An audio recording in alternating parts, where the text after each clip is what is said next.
Happy Monday, everybody, and welcome into the Graham Lincoln Mac Lane podcast, presented by Ingles, the official supermarket of Graham Lincoln and Mac Lane. Mac, a wild week 4. 12 games. So many games. I think this will be our last week with this crazy amount of games, so bear with us, people. But it was a very interesting weekend. Mac's going to tell us about Boston. I got to tell you about my tailgate. But first, I know we're recording this a day before, so this is Sunday technically. Happy birthday, Amelia Rose, Mac's little baby girl. She's 2. Mac, I can't believe it. She's 2. She's 2. Or 2. I love it. So much. Thank you. Thank you for the shout out for little baby girl. Great day. Got home as quick as I could. And we actually literally just got done with a great family dinner. My parents came over. Kaki's parents came over. So all of her favorite people in one roof. And it was so much fun, as you know. And we didn't believe people when they told us this, but now we know it for sure. Time just literally flies. Yeah. I mean, it goes so fast. And to think about her being 2 years old is crazy, but so much fun. And we're just so blessed and so thankful. I know you are as well, but it's a lot of fun. It's a lot of fun, no doubt. It's so true, Mac. I didn't believe people. And now, I mean, I'm out here saying, I feel like Amelia was just born and I'm not her parent. Right. But do you want to know what Coach Mark Rick hit me with this weekend? Oh, no. His little granddaughter is either 9 or just, was 9. Maybe she's 10 now. And he was like, dude, we're halfway to her being out of the house. And I was like, whoa, stop. I don't even want to completely think about that. Never. So, depressing times are only on the horizon. Oh, love that, Mac. Happy for you. Yeah. Well, happy birthday, Amelia. And really congrats to you and Kaki because you guys did all the work. Mac, before we get into our games and Mac had a very good weekend on the old Underdog fantasy. We do have to talk about tailgating, and Ingles supported the tailgate this weekend. We had a great tailgate. Mac, the muffins, big hit. People loved the muffins. As I knew, you knew they would. That's but right. We had a really good tailgate. Ingles hooked us up, got some pigs in a blanket from Ingles. And honestly, the best thing, I went a little overboard, as I do, because it's fall, y'all, even though it's so hot. Yeah. So I had to get some decor for my tailgate. Got a little pumpkin and a little mum. And now Jacob is obsessed with the pumpkin and just wants to say pumpkin. And he tries to pick up the pumpkin, and the pumpkin probably weighs more than him. So this is where we are right now. But Ingles was the move this weekend, Mac. Of course, as it is every weekend, as it should be. And let me just tell you, you talk about all the great fall decor at Ingles. We'll have a message in a moment about all the other great things that they have. But here's the deal, KG. I saw your story. It looked amazing. I was just sad and jealous and envious that I was not there to, number 1, have the muffins, number 2, the pigs in the blanket. But the decor tricked me. It tricked me because I was in Boston. It was freezing. It was raining. It was cold. I saw that and I was like, oh, Kelly is experiencing a nice fall day in the upstate. Apparently not. Apparently it was hotter than the sun in Clemson, South Carolina. I mean, were you guys good? Were you okay? It was so hot. That's one of the hottest games I've ever been to. I've heard that from 100 people. Like, it's crazy. It just kind of slapped in the face because we've had a really nice fall in the upstate until now. And that game was brutal. But Mac, I was watching the huddle, especially as the day got later, and we're going to talk about BC's big win. Y'all looked so cold. I felt so bad for you. Crazy. The coldest game I've attended in my life was at Boston College a couple of years ago. That place. I think I remember. And I think it was, I think it was early October. So you're thinking, oh, it's going to be beautiful. So cold. So I'm so sorry. Terrible. Hey, we made it through it. Let me give you a couple of things on BC before we move on here. Just the trip in general. Number 1, the weather, as you mentioned. Here's what I do, guys. Let me peel back the curtain for you. I look at the weather app every single day leading into a game. Monday, Tuesday, Wednesday, Thursday, either leave Thursday night or Friday morning. I look at it every day. So I am very prepared for anything that could happen based on that information. Can I just tell y'all, Monday through Thursday when I left, not a speck of rain anywhere in the forecast. Not even relatively cloudy. It maybe said partially cloudy on Thursday, and that was it. Kelly, we get there. It is pouring rain and so cold. Like literally, it said it was going to be 65 is the low. It had to be in the low 50s, maybe even in the 40s, because at night We could see our breath. I was like, what is happening? It is September. This is crazy. Get me out of here. Yeah, please let me go home. So that was crazy. But I will say this too. That was the best crowd pregame show we've ever had. Like those students packed it out. Cheerleaders came. Some people came.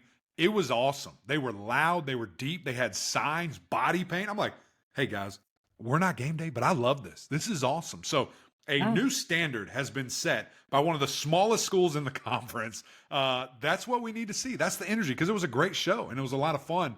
And I hope that we can continue to harness this. So massive shout out to BC and those students for absolutely bringing it. That was so much fun. It was amazing. It was an amazing day. That's really cool to see, Mac. And BC, like you said, may not be a big school, but they are passionate, especially when they have a pretty good team to follow. And they rushed the field after the game. It was sick. It was so fun. We'll talk more about that game in our Big Four breakdown. The one thing Mac didn't have up in Boston was Ingles, sadly. So we're going to get you a message from Ingles, and then let's talk these games. Did you know Ingles only sells USDA Choice and Prime cuts of meat? Maybe it's time to reward yourself. Our butchers cut all our meat fresh in the store every day. Grass-fed, organic, you name it. Not only that, we'll even cut it to order just the way you like it. And we grind meat fresh in the store multiple times a day. It's all in the bag. That's the best meat in town for the best folks in town. Ingles, low prices, love the savings. All right, Mac, let's get into our Big Four breakdown. Let's start with the Tigers. Number 21, Clemson beats NC State 59-35. The Tigers dominated, especially offensively, and this game was over. It really felt kind of halfway through the first quarter, maybe just you could say at the end of the first quarter, it's definitely over. The offense looked great for Clemson, and we'll talk about NC State and what they need to do, Mac. What were your overall thoughts from this game? Yeah, well, really, kind of everything you said there. And there's a couple of different things. I am going to put a coach hat on at some point in this discussion before we move on. Are we talking about something that looked a little sus? Sure, yeah. 35 points, 21 in the fourth quarter. But anyway, positive things first. Clemson looked fantastic. Speed out of the gate. Cade Klubnik housing it for 55 yards, touchdown. Great read. Longest rush from a Clemson quarterback since that Ohio State game where Trevor Lawrence looked like a, just grazing giraffe on the Sahara, doing his thing out there. If you know, you know. If you know, you know. Loved his decision making. I mean, the biggest difference to me, KG, where you talk about, okay, what is it? What is about it? Obviously, the stats, this and that is great, throwing touchdowns, throwing bombs, but the decisiveness to me has been the biggest difference. And there's a couple of things, there's three things with that, in my opinion, on why that's happening. Number one, he's gotten better. He understands, it looks like, defenses, when to go where, trusting his guys, and just, again, growing up as a quarterback, going from year one to year two. Kind of the things that we talked about we want to see and need to see. The second thing is I think the receivers are better. I think the receivers are getting open. I think the receivers are getting separation. I think the receivers are catching passes at a much better rate than they have in quite some time. And so that's two of it. The third thing is I have been in love with the play calling. I have loved what we've seen. The tags, Cade's ability to check if he sees something, and just the creativity of it with the route concepts and really getting it open. I mean, that's we're seeing Garrett Riley be in his bag, but you can't reach into the bag unless you're executing, and you can't execute unless you're catching the ball, and you can't catch the ball unless your quarterback's throwing it well. So it literally is this triangle that is all connected and that's working really well right now. So it's fun to watch. And you can say whatever you want about NC State. You can say whatever you want about App State. Cade Klubnik had a 99 QBR back-to-back for the first time, I think, ever, is what I saw, since they've been documented, since they've been recording it. Wild. He's throwing at a crazy rate right now. And, not to sit here and say that's what we expected, right? Number one quarterback in his class. And when we saw him get action, man, not quite that, but close. I mean, I had those type of expectations. And when we saw the glimpse of the, North Carolina game in the ACC championship, you're like, yeah, let's go. Here we go. Buckle up. And, you have the year that you did a year ago, but he just looks completely different and really fun to watch. the offense executing at a superb level. Just anything they want, running it, passing it. I think the offensive line has been elite. Ooh. Those guys have been really fun to watch. And again, I thought that in the Georgia game that there was never a time, outside of, I know everybody wants to, make fun of when the guards pulled into each other, which I get it. That was dumb and it looks so silly. But outside of that, I never felt like there was a moment where I'm just like, these guys are getting overpowered or yikes, that's not good looking. And they've carried that and they've transitioned that. So it's a complete attitude shift offensively. And I've been very impressed, what I'm seeing from them. And I don't think it's slowing down. Yeah, Mac, I think you're exactly right. This offense looks night and day. I wouldn't have believed you after the Georgia game if you had told me how the next two games would have gone specifically and from the can I tell you offensive side. one more? Even so, the Georgia game, ball goes in the air, and you're just like, here we go. Yeah. These last two That was the games, feeling. ball goes in the air, and I'm like, touchdown. Here it goes. And I think that's kind of the shift that's what I used to think. That's how when we were playing, when we called certain things, I'm like, yeah, here comes a shot. We're about to score. And then as a fan and analyst for, that handful of years, before this all started, ball goes in the air. You're expecting a massive, massive play. I also am back to that, kind of mindset with what I've seen as well. Hey, to your point, he looks so much more decisive. He looks so much more confident. And maybe that's a trickle down effect to the wide receivers, or maybe it's kind of the other way around. You really don't know because they're so well connected and they're so connected. Antonio Williams, I thought he looked really good, kind of a welcome back for him with all the injuries last year. Adam Randall, that was great to see, a little surprising. Wesco got banged up a bit, so we didn't see much of him. Maffa, phenomenal. Maffa's doing his job. Mac, I think you could argue, and maybe I said this on Friday, I don't remember. The Clemson O-line is in the running right now for perhaps the most improved unit in the country. I would say probably in the ACC. You could look at maybe some of Miami with their offense, but just unbelievable what that O-line has done and what this offense has done. You can say what you want about the opponent. I get that NC State has been shellacked now twice by two ranked teams, but you could also argue, Mac, that this Clemson team with these young wide receivers and Cade getting to know these guys, they just needed confidence. And it's really hard. Even when you play Georgia close, like Kentucky did, you're not really getting confidence from that game. You're maybe just surviving in that game. So we'll see, of course, how Georgia looks down the rest of the year. Right. But this is what Clemson needed. Whether it means they're great again or not, I'm not sure, but it's definitely what they've needed, and the offense looks phenomenal. Yeah, no, they absolutely do. And I do want to point out, you bring up Adam Randall. Sounds like he had a toe injury again, and sounds like he's going to be out for a while, which is so devastating. Disappointing for a guy that's worked so hard, that had an injury, at the beginning of his career and trying to get back as best he could. And then it felt like, okay, this is it. And, to have the game he did, sounds like on an injury, to score his first touchdown, and then to get the news, hey, brother, you have to sit out a little bit more. Just prayers up to him and hope that, speedy recovery, mentally stay locked in, because I can't believe. I mean, luckily enough, never had any injuries in college, so I can't, mentally think of what that battle is, that you fight so hard to get back and then to fall back into it. So that's certainly disappointing.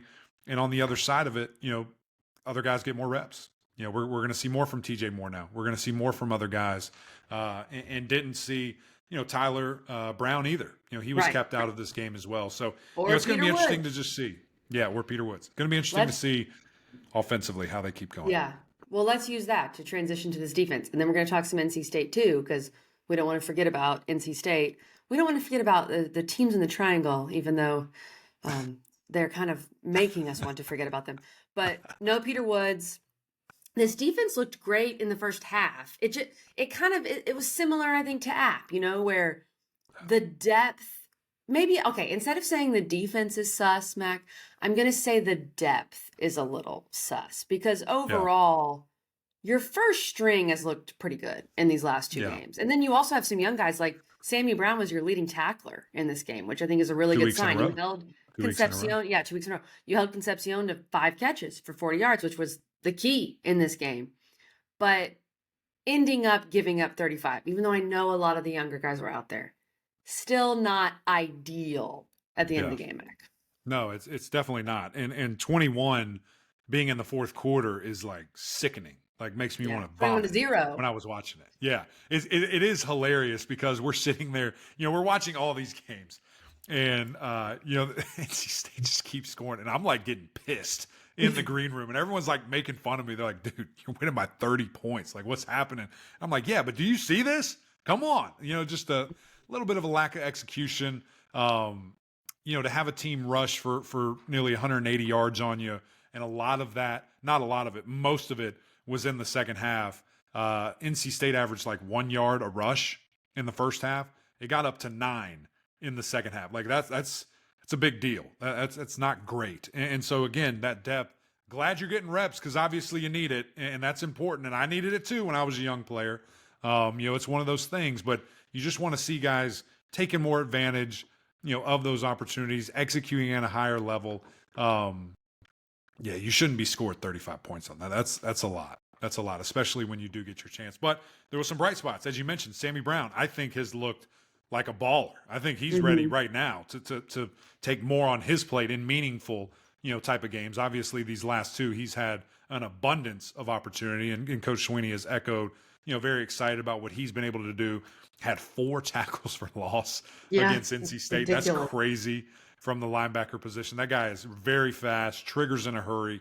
Think his best ball way in front of him. To have a pick six, a young cat being able to do that was fun to watch that as well. And then, having the TJ Parker kind of coming back party where he's getting in the backfield, has 2 sacks, forced fumble. I mean, broke that dude. You and I both talked about that. Look out. Here they come. And that's exactly what we saw from them. So certainly bright spots, but it just feels like to me, KG, we've seen 3 30-minute intervals of the Clemson defense. I would like to see 3 60-minute intervals of that defense. But hey, growing pains, you figure it out. A lot of new faces, a lot of young guys, and especially with injuries, younger guys have to play as well. And I think some of that you obviously have to give credit to NC State. Number one, not quitting. And number two, I think CJ Bailey is good. I think he's going to be really good. So let's get to that because NC State, I hate to rope Carolina in with you, NC State. My apologies, but that's just kind of where I'm thinking right now. Obviously, the first half was really rough, but CJ Bailey to me has a lot of potential. I think that was a Lion's Den situation, right? Concepcion maybe not healthy.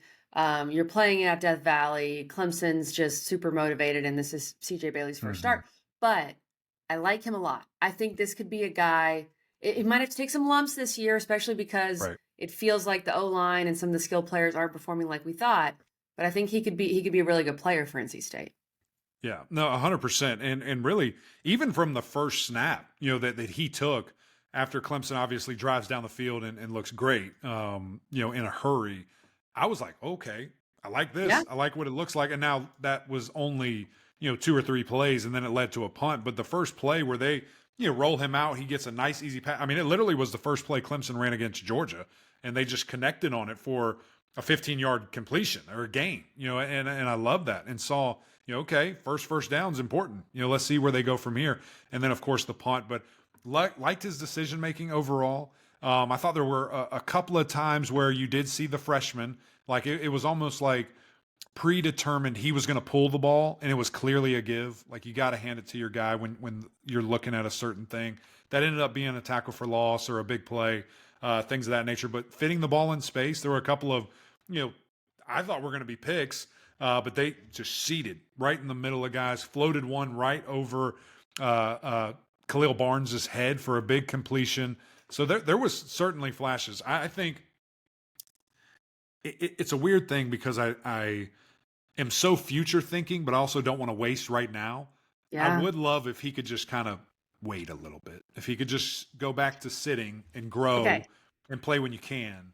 Because I don't want to break him. Quarterback's different. I don't want to break him, right? I don't want to ruin him for the next 3, maybe 4 years just to get what, 7 wins now? Like you do have to go back and forth on that. I get that. I think that's why the coaches get paid what they get paid, right? But you That's think right. about, like, You would there hope. are some examples in this league that you think about, like DeAndre Francois, right? And the Yeah. injuries he had. Yeah. But I feel like for NC State, this is weird because you lost MJ Morris because you went back to a vet. And of course, he didn't even win the starting job at Maryland, but it's a weird situation for NC State to It is. navigate right now. I would It not feels want to like be we're doing it making all those over again. decisions. It feels like Yeah, the same situation all I over would again. not want to be making those decisions. No I way. know. It No is way. hard. It Mac, is this hard. NC But I State think there's a defense lot is of that. I think okay. there's the maturity piece of it. Like I want to see him grow. You know, I want him to be Yeah, 15 pounds heavier. And just right. again, just like the NFL, more so here, you see it with Arch Manning at Texas. That family ain't screaming and complaining saying he needs to start even when there's an injury. They're saying, Mhm. we're going to be patient. We're going to develop our guy. We want him to be the final best product he can be before he goes to the NFL. And I don't think that necessarily means playing when you're 18 years old and don't really know what you don't know. Such a good example. I Yeah. know that the Mannings are a little different because they don't need the money, they don't need to Sure. rush, Sure. but it is a really good example of Yeah. being a little more patient. Mac, what I was going to say about the NC State defense was nothing. I really the NC State defense and the UNC defenses are just this NC State defense has taken such a step back. And it's tough Yeah. because they were so good last year, but they lost so many pieces. And we've heard about that all year. And I just thought they'd bounce back a little more than this, Mac. I thought they would, but we have not Yeah. seen that. No, we really haven't. And, you know, it was kind of funny to me, the people that were on Twitter, the people that were saying after App State got whipped and taken to the woodshed, oh, maybe there's not much you can take from that game. I think there was. I think there was a little bit you could have taken, and we'll see. Like I said, I think Clemson is well on their way to being where they used to, overpowering opponents in a hurry. And when it's all about quarterback. I've said that for 2 years, more than that, and I've said that about every team. You look at Miami, which we're about to talk about next. They get a QB, everything's rolling. Everything changes when you have a guy that can make plays and that can be a superstar. Mhm. It's all different. It's all different. I totally agree. I do think, and this is maybe a conversation for a different pod, but I think Clemson's playing great football. I think this could Yeah. be a team that could make some noise in the postseason, but you have to win out. I'm not sure Sure. you can lose another game and make the playoff, but we'll get to that. Yeah. Could we We'll see. possibly see, and I'm not discounting Louisville, we're gonna get to you. We're gonna get to you. Could we possibly see a Miami Clemson ACC title? We're getting way ahead of ourselves, but let's talk about Miami. Number 8, Miami beats South Florida 50-15. Mac, Woo. I loved so much of what I saw from Miami for so many different reasons. South Florida, this you could see just the vibes in the game. South Florida, this was their Super Bowl, right? They were hanging Yeah. around early. They were talking trash, all these things. It just felt like old Miami when that game was close at half would have kept it close in the second half, would have Right. kept it uncomfortable, would have, I don't know, maybe lost the game. But Miami absolutely turned it on in the second half. Touchdown, touchdown, touchdown, touchdown. It was just electric. Cam Ward, another 400-yard passing game. Jordan Lyle was great at the running back position. And they did this without Reuben Bain and without Jalen Rivers. I Yeah. continue to believe a little more every single week with this Miami team. Yeah, I think all great points. What you pointed out there, and the things you brought up. I think the most telling was exactly the first thing you said. It's 22-15 at halftime, Yeah. and you're just like, Uh-oh. what's gonna happen? What's gonna happen? You know, what are we gonna do here? Wake up, because there were some weird things that happened. I mean, I think of that interception, which was so like, was it even an interception? I almost feel like it should be a fumble. Yeah. Because it was a dart. It was an absolute seed to George there. And he like catches it and then either goes to tuck or does something. The ball pops straight up. It was so like he caught it. And then the ball just is flying through the air somehow right to a USF player. And I'm just like, what happened? And of course, they take advantage of that. 2 plays later, touchdown. And you're just like, okay, is this what this game's going to be? Like, Yeah. is it just, everything right? Go for USF. And they had a couple of, other just really great plays. I think there was a special teams play in there. Just things they were making happen. And you're just kind of like, this is uncomfortable. This is weird. And then Cam Ward says, slow down, bulls down, 400 yards later, let's go home with a 50-point dub here. Really like what I saw in the second half. Again, this is 2 weeks in a row now that we've seen Miami come out in the second half of a game and flex their muscles, running it and passing it, and just overall decision making. So I thought that they played really well overall. Thought they played even better in the second half. 4 sacks, as you mentioned, without Reuben Bain, against a very mobile quarterback who has been their leading rusher a multitude of times, was held to 27 yards rushing. I'm sure a lot of that had to do with the negative sack yards as well, but was impressed with Miami, as I have been, offense and defensive lines, and a quarterback that distributes the ball really, really well. And it was fun to see, too, Sam Brown, a guy that we had heard so much about as maybe he's the best pro prospect on the team, at the receiver position especially. And he gets involved, catches a sick route, 76 yards to the house. And then Isaiah Horton to step up and be the leading receiver, go over 100 yards, was just great. I mean, Cam's finding guys. He's going to get everybody involved. He had 2 hole shots, KG, and what that is basically, so you think about cover 2, there's a safety here, and there's a corner here, and there's this hole in the middle. And it's hard to get to, and it's a risky thing because either guy can pick it off, and he hits one to the left, and he hits one to the right later in the game. And I was just like, this dude should be playing on Sundays. And we're watching him here on Saturday. Like, that's how good he is. That's how good he is. That's a great breakdown, Mac. And it's one of my favorite things about Cam Ward. And I felt this a little bit early when the game was a little close. I had the thought, and I had to say, no, Kelly, no. I had the thought of Cam Ward, like, is he too relaxed? Is he too loose? I had that thought because it seemed close, and he just seems so confident, even when he makes a mistake, like we talked about. It doesn't bother him. And at times when the way he's scrambling or some of the risks he takes, like you just said, it makes me a little uncomfortable, but he's so good at it. Like, it's fine. It's totally fine. I don't know if any other Miami fans feel that way. He's so comfortable with taking risks. Right. And most of the time, I mean, look, at this point with his TDI-INT ratio, like 95% of the time they work. Crazy. But it's just almost weird to watch back. Like, it almost makes me uncomfortable, even though it works out. Does that make sense? No, it is. It is. And that, like I just said, that ratio should be better. That pick, it shouldn't have been a pick. It should go down as a fumble. I hate that that's an interception because there's no possible way that that's on Cam Ward. But anyway, I know that he'll be the first to admit, I should have thrown it earlier or something, whatever he would say there. But I think to go to the, the decision-making stuff, and we said this in preseason before we even saw a snap, he is surrounded by Ferraris and Lamborghinis. He is surrounded by the best talent he's ever had around him. And he's been really good. He's had gaudy numbers, and now it's even better everywhere. And so I think for him, it's like, watch this. Watch what I'm going to do with this caliber of player. Xavier Restrepo, I mean, the ultimate security blanket. That dude's going to play for a long time on Sundays. The catches that he makes, the back shoulder balls, jumping through the air, diving for catches, and then just the surefire, get it to me and let me take off and get all these extra yards.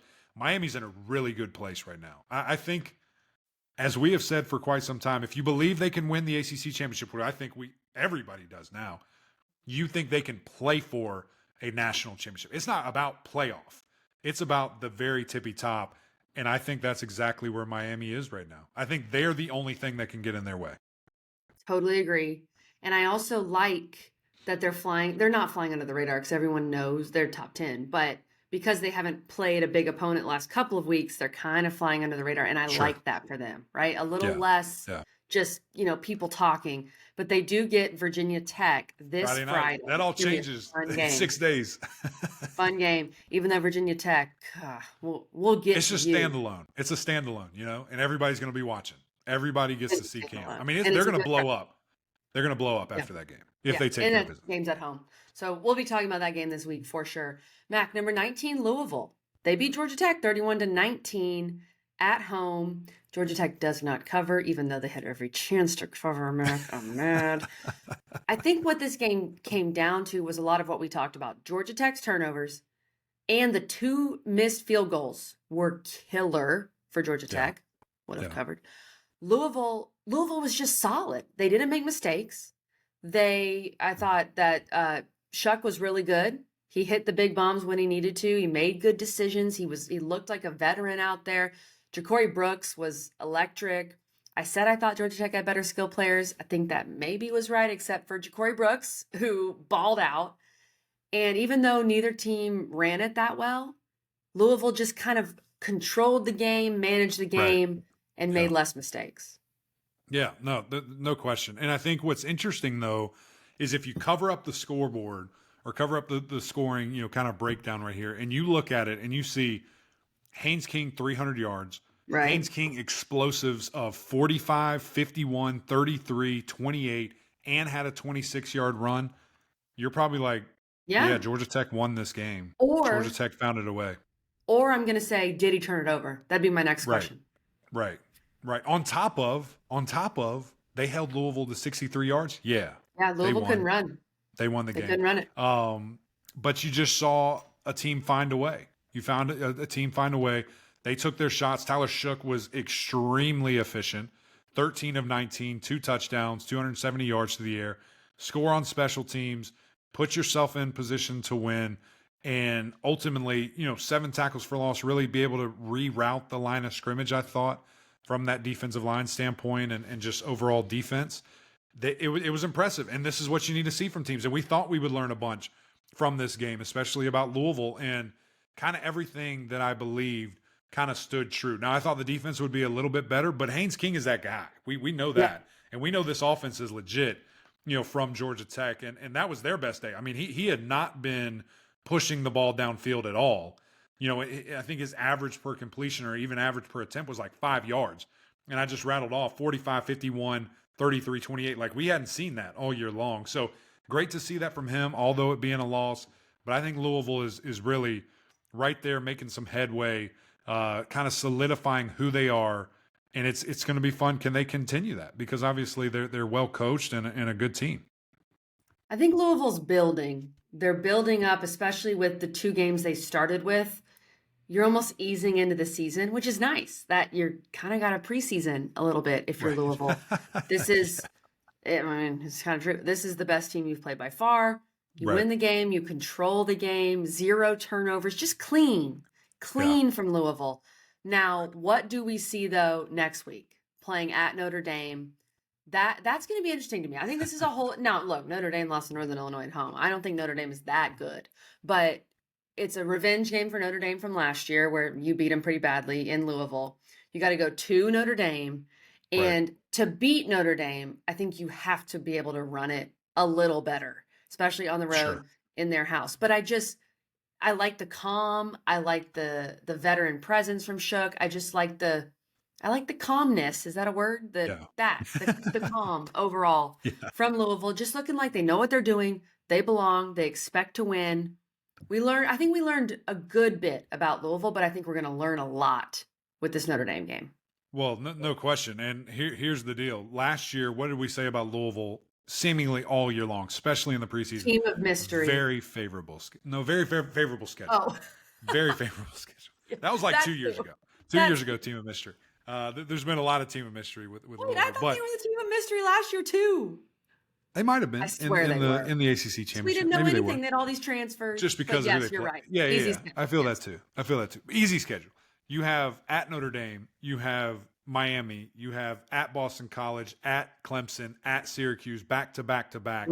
Pitt at home, and then Kentucky. You go to Kentucky. That is a monster way to finish a schedule. I mean, that is brutal. You're talking about 1, 2, 3, 4, 5, 6 straight games that I'm sure you're favored in a couple, but I don't know by how much. And it's going to be very interesting.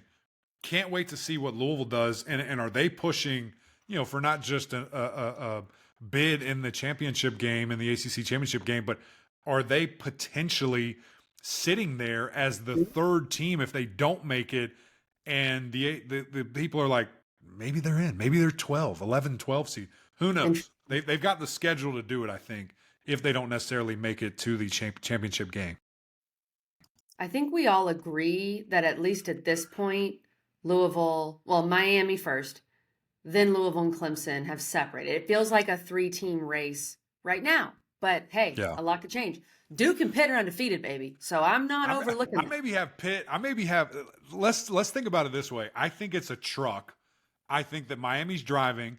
I do think because of what we've seen from Clemson recently, they're in the front seat. I think Louisville's playing in the back, and then Pitt is in the tailgate. They're in the car. I don't think they're inside the car, but they're in the car. That offense looks for real, and I think that's the separator. I think that's kind of the four teams that are driving away and headed down to Charlotte.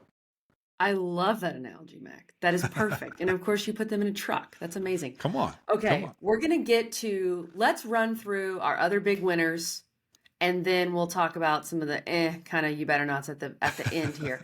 But first, Mac, we must mention our friends over at Underdog Fantasy, the easiest place to play fantasy sports. Mac, we told you our picks on Friday. We tweeted them out, et cetera, et cetera. Yep, and then I just, faded into the darkness because I did not have a good week. Mac, it wasn't great. I went 1 for 3. Sorry. 1 for 3. It's okay. It's all right. I've made plenty of money. Don't worry. Don't cry for me. It'll be all right. But what happened was Brennan Stoll did not catch a touchdown. What had happened was I thought about going with Antonio Williams. I was so mad. And then Pena had a monster game. 100 yards receiving. We'll get to that. But he didn't catch a touchdown. I should have just gone with the receiving. Josh Hoover did pass and have over 2 touchdowns against SMU, even though SMU killed TCU. But Mac, I'm gonna give you the floor because you had a great week. You really did. I had a good week, and somehow a good week equals $6 in my pocket. Brutal. Play smarter, not harder, Mac. Yeah, I guess. Let me tally this up real quick. So I had 13 picks. It was separated 6 and 7. And I hit on 1, 2, 3, 4, 5, 6, 7, 8. 8 out of 13. And that equated to $6. You did 13 picks. You're crazy. $6. It was 2 though. So the first 6 one, that was only the Clemson and the NC State game. So I had Casey Concepcion lower. Thought that was because he was banged up. He was at 40. It was 42.5, higher, lower. I said lower. Jake Brenningstool. I thought this was a grand slam. I didn't even think about this one. Higher, lower, 46.5 yards. Only had 29. So I missed on that one. Cade Klubnik rushing touchdown, easy dub. He did it in the first 6 plays. Right away. Felt great about it. Jordan Waters, who is done. I've taken Jordan every week, and I've taken him higher, taken him lower, taken him higher. I love Jordan Waters. Clemson game, I'm thinking, I don't know. We didn't really see him the back half of this game. Maybe he's not even going to play. Who knows? So I said lower than 33.5. He went for 34. He got it by half a yard. Phil Maffa, I didn't think, again, availability, whatever. I didn't even know if he'd be in the game long enough. So that was 98.5, higher, lower. He went for 107. CJ Bailey, 35.5, higher, lower, longest completion. I said, no way. This dude's not going to have time to launch it. 35.5. You know what he did? 36. So I literally lost by a combined 1 yard on 2 different things. Unbelievable for that one. That one got me no money. The one that I got $6 on, DJU, Tyler Shook, Omarion Hampton, Ashton Daniels, Kyle McCord. Bang, bang, bang, bang, bang. All winners. Love that. Jake Brenningstool, I also had in on that. Didn't happen. And again, I mentioned the weather to you guys. Clear as day. No rain. Tommy's going to light it up. My boy's going to throw for 100 billion yards. It's pouring down rain. They can barely throw the football. Missed it by 20 yards. Ended up being really, really close. So for that one, I went, I went 5 of 7, and that got me $6. We're rich. Whatever we want to do, let's go. Mac, don't spend it all in one place. Don't do it. You got to save that money. Go use our code. Fantasy. Get in this game with us. Come on. GM Pod. Get you up to $1,000 in bonus cash. Let's go. And you too could win $6. Okay. You too Mac, could win $6. We're already running pretty long, and we just had so many games. So let's give 1 or 2 points on the rest of these games here. Let's go rapid fire. You pick a game. I'll bounce off a game. Whatever you want to do. Let's do it. I'm going to let you start because you were at this game. So tell us about BC beating Michigan State 23-19, but Michigan State did cover. Just say it. Can I say this real quick? Do you know what 23-19 is? Do you know that? If I say that, does anything get triggered in your brain growing up? I got a 23-19. No. Monsters Inc. The sock is on the monster's back. I got a 23-19. And pandemonium that's erupts. right. Good one. When Good that one. happened, I freaked out. The child in me freaked out. Anyway, so that was the nugget of that game. Tommy had a rough game, finished really strong. Obviously, throwing the dart for a touchdown to Isaiah Bond, which was, or Lewis Bond, Isaiah Bond, Lewis Bond, which was really fun to watch. Over 100 yards. Thought that Trayshawn Ward was exceptional. I mean, ran the ball really, really well. And just a no fight, no quit attitude, from Boston College. Love what we're seeing. I think that's a culture win. I think that matters down the road, and they start stacking some stuff up on that. Agreed, Mac. Well said. Okay, SMU beats TCU 66-42 on the CW. I thought, Mac, I know that we're just in this world of let's just dunk on everybody. I thought that was so stupid from TCU. What do you want this game to be on, ESPN Plus? Like what? What are you doing? It's so stupid. And SMU was ready to go, Mac. They had a fumble return touchdown, punt return touchdown in the first quarter, 3 total non-offensive touchdowns. They forced 5 turnovers. Rashard Smith ran for 127. I thought Kevin Jennings managed the offense well. Sonny Dykes thrown out of the game. I feel so much better about SMU. Since the BYU game, I feel so much better now. And now they got FSU coming to their house this weekend. Big win for SMU. That's right. And we'll be there. I think a couple of things to go along with that. Number one, my friend Bill Armstrong, who is a great guy, SMU fan, is elated. That was the best possible outcome, especially with Sonny getting thrown out of the game. He's extremely happy about that, I'm sure. And then, like you said, KJ managing the offense. I absolutely loved how they were able to do that. And also BYU looks pretty freaking good. They just dominated Kansas State. So that loss ain't looking so bad. Ain't looking so bad. Just saying. So look out, SMU maybe getting back to what we think. They jumped up in my power rankings. You guys will see that. I'm going to go all the way back up to the top of this thing, KG, to help us run back down here. Virginia, your who's. Actually, I'm going to let you have your who's. Thank you. University of North Carolina. Oh, we're going there. We're going there right now. Moment of silence? The most embarrassing game I've ever seen in my life. Oh, so bad. Horrific. The decision-making, the coaching decisions, it was terrible. I don't even know what you... Honestly, I would never watch the film. I would never talk about it again. I would strictly go to next week. I would just move on. I wouldn't discuss any piece of the game. And that's probably what we're going to do here because it was it was that bad. Good idea. And honestly, that's all I'm going to say about it. It was the worst possible game you could ever see or play. There's nothing to say. Go ahead. Talk about your who's. The only Did thing you I'll watch say them in the Valley? You didn't send me a picture. Did you watch them?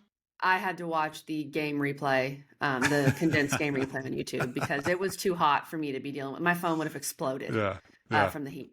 Mac, I do want to say one thing, that UNC gave up the most points they've ever given up, ever to JMU. Of course. Okay, let's have your times. My who's, Mac. So proud of my who's. UVA 43, Coastal Carolina 24. The Teal Turf. They had over 20,000 people there. Who cares? Who cares, Mac? Because this is what Virginia does. Virginia ran all over them. To me, this was a vintage Tony Elliott game plan of we will take what the defense gives us. We will do what we know we can do, which is run the ball and overpower this team. 58 carries for 384 yards. I really like this Grady Bunch package they're doing, kind of the jumbo package with the different quarterback. And he had 2 rushing touchdowns. I thought that was I like that. I like the creativity from Tony Elliott. And Virginia has matched their win total already from last year and the year before. So we're doing it. Let's go Who's. Come on. I love it too. I'm right there with you and think it's one of those things where you can run for almost 400 yards. You're having a great day. So I'm all in on that. I'll take the other sad game of the ACC weekend. Oh, no. Virginia Tech. It's just, I don't understand it. I don't get it. You have so many people coming back. You have so much production back. You don't throw the ball to Allie Jennings at all. Quarterback has 137 yards and a turnover and a horrific safety, which was not his fault. Offensive line got brutally whipped as they did for most of the game. I'm confused. I don't know what I'm looking at, honestly, because offense and defensively, it's not great. Now, I will say they did admirably stopping the run. I mean, they were the worst in the league, and I thought they were about to get housed by these guys. But Rutgers ran it 52 times, and all they got was 150 yards. That's a big deal. Like that's pretty good, You're doing something to hang your hat on, but it's frustrating. And I can't believe how frustrated it is for Hokies who all off season we're excited, juiced up, and think this is going to be a massive deal, and it's just not. So anyway, this was supposed to be quick, and I've been super long on two teams. Not good. Not good. I'll be faster for the next ones. It's just sad. Okay, I'm going to talk about the game that I am so mad about because I literally said on the podcast I should pick Florida State. They're going to win. Florida State beats Cal 14-9. And what was really alarming was San Diego State sacked Cal 6 times, I think the week before. And so Florida State was able to tee off. They had 7 sacks and 12 tackles for a loss. That was a kind of an issue. Florida State ran the ball pretty well. DJU was not great. Cal did miss 2 field goals. Cal had way more total yards. Florida State was held under 300 yards yet again. But Florida State won, Mac. So congrats. We're back, baby. Go Noles in the win column. Cal, very disappointed in you. But hey, story for another time. How about the Duke Blue Devils? Finally scored more than 26 points. That's all they could score every single game of this year. Elon, 26. Northwestern, 26. UConn, 26. That's wild. Boom. Erupted for almost double, 45. Love that. Love to see it. This team's growing. Their defense, you look at their numbers. I know I just rattled off all the teams they play who's nobody, but they're up there. Tackles for loss, sacks, third down conversion, all these different things. They're up there. Manny Diaz is playing some defense, as he always does. Look out for the Blue Devils, but competition's about to crank up. Maybe not actually this weekend, which is funny if you get the joke, but after that, it'll probably start to crank up. 4-0 Duke. I love it.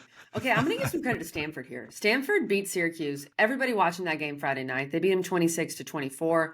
I thought Stanford looked poised. They handled the moment. Manner's catch was sick. That guy he's going to be playing on Sundays. We know that for sure. Yeah. And Syracuse struggled, Mac. Stanford really shut down their run game. Syracuse's O-line, Stanford made them look pretty bad.